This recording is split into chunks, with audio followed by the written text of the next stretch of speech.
Have someone who's been bumping into you a lot or mimicking all of your little physical tics? They could be into you, as these silent clues of attraction reveal.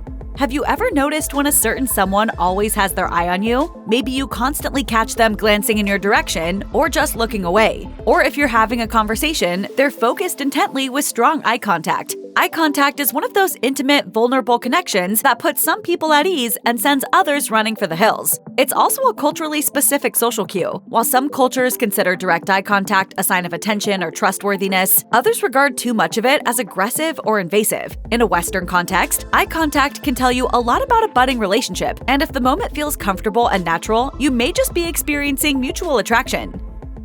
He was looking at me. She was looking at me. Maybe you could ask her out on a date. The direction of someone's gaze might even indicate the nature of their underlying feelings, specifically whether they're showing real affection or a more physical form of desire. One 2014 study published in Psychological Science asked participants to evaluate photos of people based on their romantic or sexual appeal. When considering romance, subjects tended to focus their attention on the face, while thoughts of desire shifted their attention to the body. So if you think someone might be into you, track the direction of their eyes. It may just help you figure out if there really is an emotional connection or if it's just all physical. Some people say that opposites attract, but when it comes to flirting and expressing interest, mimicry is the name of the game. Mirroring is one of the hallmark body language signs of attraction, whether it's copying someone's posture, picking up their gestures, or echoing their actions, like immediately sipping a drink after your partner sips theirs. As one 1999 study in the Journal of Personality and Social Psychology explained, the chameleon effect refers to non-conscious mimicry of the postures, mannerisms, facial expressions, and other behaviors of one's interaction partners, such that one's behavior passively and unintentionally changes to match that of others in one's current social environment.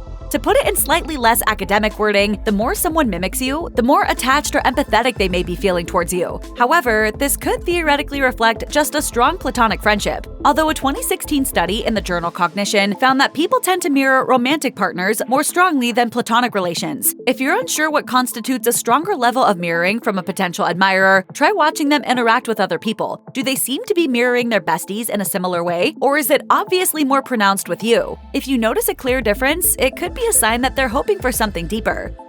I think she likes you.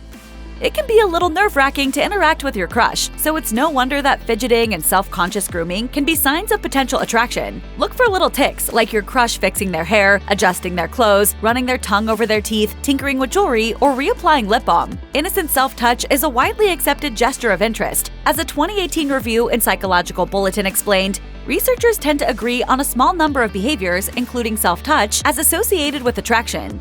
Furthermore, habits like lip licking, lip biting, and lip touching may all be linked to sexual desire. Of course, it's important to distinguish between nervous, engaged fidgeting and bored, disengaged fidgeting. Little movements like adjusting a watch, repeatedly checking a phone, or messing with nearby objects might indicate that someone is disinterested in a conversation or in a hurry to be somewhere else. In this case, don't assume that this person is a secret admirer, and certainly don't call them out or make your move until you've gathered other, more conclusive evidence. Verbally asking someone out or requesting their phone number is a time-honored way to express interest, but that's not the only way someone's voice can reveal their feelings. A 2018 study published in Proceedings of the Royal Society revealed that both men and women tend to modulate their tone when speaking to a potential mate. Spotting this is relatively straightforward in men, who typically lower the pitch of their voices when feeling attraction. So if a man has an especially deep voice when chatting with you, it's a good sign.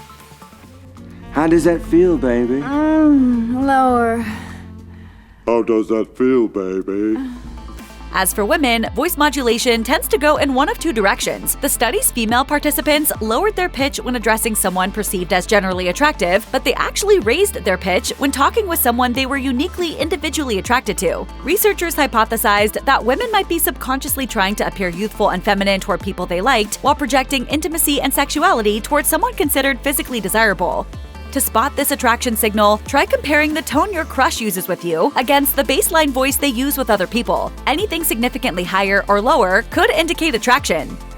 We've all met people who don't seem to have any concept of personal space, but if someone you know only seems to get that close to you and nobody else, it could be a sign of hidden attraction. They might also give you a friendly hug instead of a handshake, or tend to lean in attentively when you're speaking. Romantic interest may also manifest in small, unobtrusive touching, such as brushing hands when exchanging an item or nudging shoulders when you walk together. These small, flirtatious gestures may not even be intentional. However, if this sort of physicality makes you uncomfortable, you may need to set a few boundaries. There are plenty of personal and scientific reasons you may not like to be hugged, for example, especially if you don't return someone's interest, and any more invasive touching is obviously a red flag. Consent isn't just sexy, it's mandatory. Nobody has the right to infringe on your space and autonomy, but if that closeness is welcome, you may just want to lean in as well.